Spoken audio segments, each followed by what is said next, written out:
Hey guys, Drifter here. Welcome to Modern Warfare 3 In-Depth. In today's episode, we're going to be talking about Juggernaut armor. We're going to be talking about the Assault Juggernaut and the Recon Juggernaut, how they're alike, how they're different, how much health they have, some of the quirks about each one, some of the myths about each one. I just wanted you all to see the testing crew that we had here for most of the night, and this is one of the games with people quitting out, so I wanted you to know that we probably tested 50 to 60 different Juggernauts and tested some of the funnier quirks like this that do and don't work, just kind of depending on the situation. But I do need to warn you ahead of time that the Juggernaut armor is a very, very weird thing. So I'm going to have a lot of crazy data here, but I'm going to present it to you honestly, and hopefully we can learn something useful from it. Now let's swap over to the gameplay where I actually get the Juggernaut armor and stamp around in it for a little bit, and I'm going to use this intro segment to tell you that I don't want to show any of the testing footage, mostly because it's very, extremely excruciatingly boring just watching me shoot Juggernauts over and over and over again, very slowly counting shots. So I'm using gameplay here, so it'll be more like a gameplay commentary episode. Again, all the information that's relevant is going to be in the top left hand corner, and I will eventually get a Recon Juggernaut in this game and do pretty damn well with it too. Now, I started off with my search on learning about Juggernauts at the Call of Duty Wiki, which is always a good place, and the Wiki indicated that both Juggernauts had the same amount of health, of 1,000 health, or that they were coded to reduce damage so that only 10% of incoming damage counted toward your player's health, thus effectively giving them 1,000 health. So I started my testing last night with the assumption that the Call of Duty Wiki was correct and that I was expecting to find that the Juggernauts had 1,000 health, maybe give or take a little bit for health regeneration, but that turned out to be completely inaccurate. I tested with a lot of weapons on both types of Juggernauts, and what I found is that both types of Juggernauts actually do have the same amount of health, that a Recon Juggernaut and the Assault Juggernauts have the exact same amount of health. However, generally speaking, the Recon Juggernaut soaks up more damage because it has a riot shield. You can either put the shield on your back and block bullets from the back or the front, so even if you're spinning around, if you're in the middle of a melee combat, it's going to take more bullets to kill a Recon Juggernaut because not all of your bullets are hitting them. However, what you guys I'm sure really want to know about is the amount of health that they have, and that's the thing that I feel afraid to present to you, and the honest answer is I don't know. I was able to get a range of health, but I wasn't able to get an exact figure, and that's because there's something weird going on with the coding on the Juggernaut's health. But they do have way more than 1,000 health. The Juggernauts have somewhere between 1,250 and 1,750, or 1,250 to 1,750 health, just kind of depending. While that doesn't sound very useful, one of the things I can tell you with a great degree of certainty is that the average amount of health a Juggernaut has is 1,500, and that the standard deviation around that 1,500 is quite narrow. I got very few data points that were above 1,600, 1,650, so the extreme outliers that I mentioned of 1,750 and 1,250 were actually quite extreme. Most of the numbers I was getting were something like 1418 or 1640, 1535, something like that. Not a lot of standard deviation, very close around that center, but a few of my data points went way on the outside. I'm going to save exactly why that happened for later on, and I wanted to tell you that there are a lot of unusual things going on with the Juggernaut health that I want to discuss today. The first thing is that they have an extra headshot multiplier. That is, the damage you deal to a Juggernaut is beyond normal for even headshots. How would I explain this? If you are shooting a Juggernaut in the head with a pistol that normally gives you a 1.5x damage multiplier for headshots, when you're shooting a Juggernaut in the head, you'll get something like a 1.65x multiplier, like an extra bonus on top of your already headshot bonus to the Juggernaut. And I found this when I started testing damage to the head with the same gun, because I'm the in-depth guy. I know how much damage a headshot does on each gun, so I can calculate it very easily. And what I found is, I'm just going to pull this number kind of out of my butt. I don't have the data sheet up and I'm looking at it. I think the P90 killed in something like 1580 damage to the body, but when I moved up to the headshots, it killed him in 1,300 damage, and that's not because I'm not factoring in the extra damage for the headshot. I'm already factoring that damage in, and it's just killing him in overall less damage, which means there has to be some sort of extra damage multiplier on the Juggernaut's head that you have to then apply to the weapon. So it's like the Juggernaut has a built-in like 1.1 or 1.05x multiplier on the head that you then need to multiply that by your weapon's built-in headshot multiplier. Now that we're on the subject of weapons, I should probably go ahead and reveal the big secret for this episode, and that's that each weapon requires a different amount of damage to kill the Juggernaut. And I know right now the first thing you want to say, well, herpity derpity derp, Drifter, I know my Barrett 50 caliber sniper rifle does more damage than my pistol. What do you think I am? Ignorant? Huh.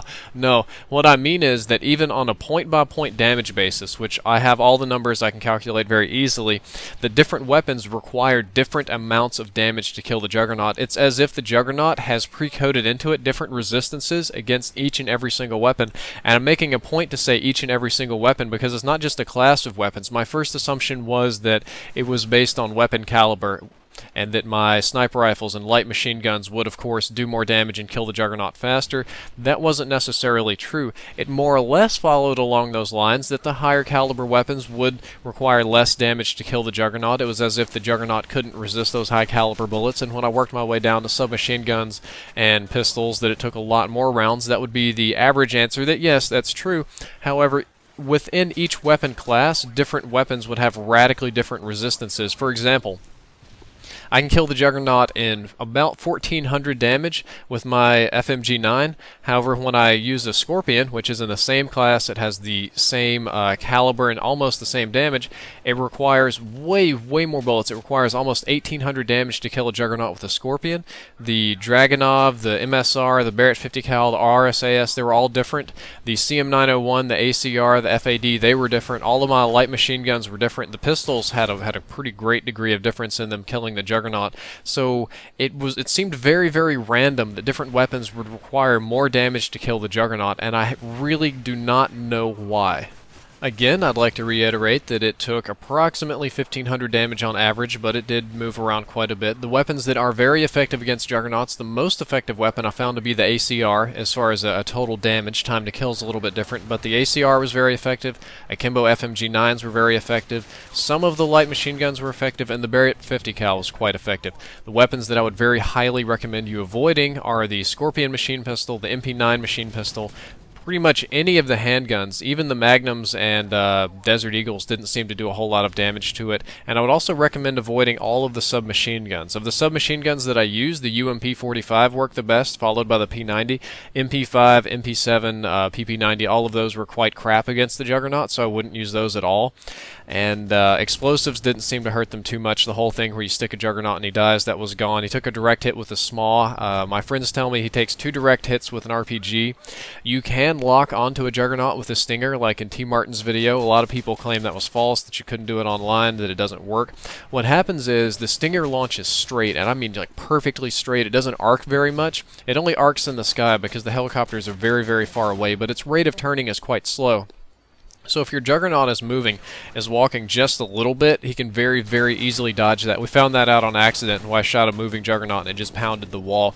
So you can kill them by locking on with a Stinger. I would highly recommend that you don't do this because odds are about 90% that you're going to miss and your Stinger's just going to fly somewhere random and might blow up something that you don't want blown up. And that's all of the self-tested data. The rest of the data, I'm going to tell you some of the quirkier things about the Juggernauts, but that's all more publicly available information. Both of the two types of Juggernauts do have the exact same amount of health. However, the Recon Juggernaut runs somewhat faster. The run speed on the Recon Juggernaut is 75%. Normally, when you're carrying a riot shield, your run speed is 80%, so being a Juggernaut here only encumbers you another 5%. However, that's still slower than anything else in the game. When you are a Recon Juggernaut, you also get a portable radar that's attached to your back or to your body somehow, so that as you move around the map, you reveal enemies around you. This is very useless in large maps, but it can be extremely useful in small maps. You get the perks Scavenger, Assassin, and Sit Rep. The Scavenger perk lets you pick up more ammo so you don't run out. You only get a smoke grenade, which kind of stinks. You don't get any explosive grenades. Assassin, you still show up on the minimap as your big triangle. However, they can't see the name above your head, so you may be able to hide if somebody's really stupid and they don't look at the minimap. Also, you get Sit Rep, so you can see the enemy explosive devices around you. The Assault Juggernaut runs a little bit slower at 65% of normal speed. This is very slow. You get the M16 60E light machine gun. It functions normally, same damage as before. Your secondary is the MP412 revolver. You get a smoke and a frag grenade. You get scavenger, quick draw, and sit rep. I am skeptical about the quick draw. It doesn't really seem like I aim down sights too fast. Maybe that's because I don't use the light machine guns enough, or the Juggernaut just feels slow, but that's what the COD wiki says, so I'm sitting here reading it. This is a very useful type of Juggernaut, but it tends to soak up a little bit less damage than the other because you can't block things with your riot shield. Overall, very, very scary, and you should be able to tear up a lot of ass if you ever get an Assault Juggernaut. Well, guys, that's all for this episode. I hope that you enjoyed it, and I hope that you learned something useful. In the next episode, I'm going to very begrudgingly begin to cover range in Call of Duty. I got over 100 messages this week asking me, what is a meter? Or how far is a meter in Modern Warfare 3, because they seem to think it's different from a real meter somehow. And if you can't tell, I'm face-palming very, very hard right now, but I'm going to make this episode because a lot of people want to see it, and I'm also going to try to put silencers in there so that the rest of you at least learn something useful.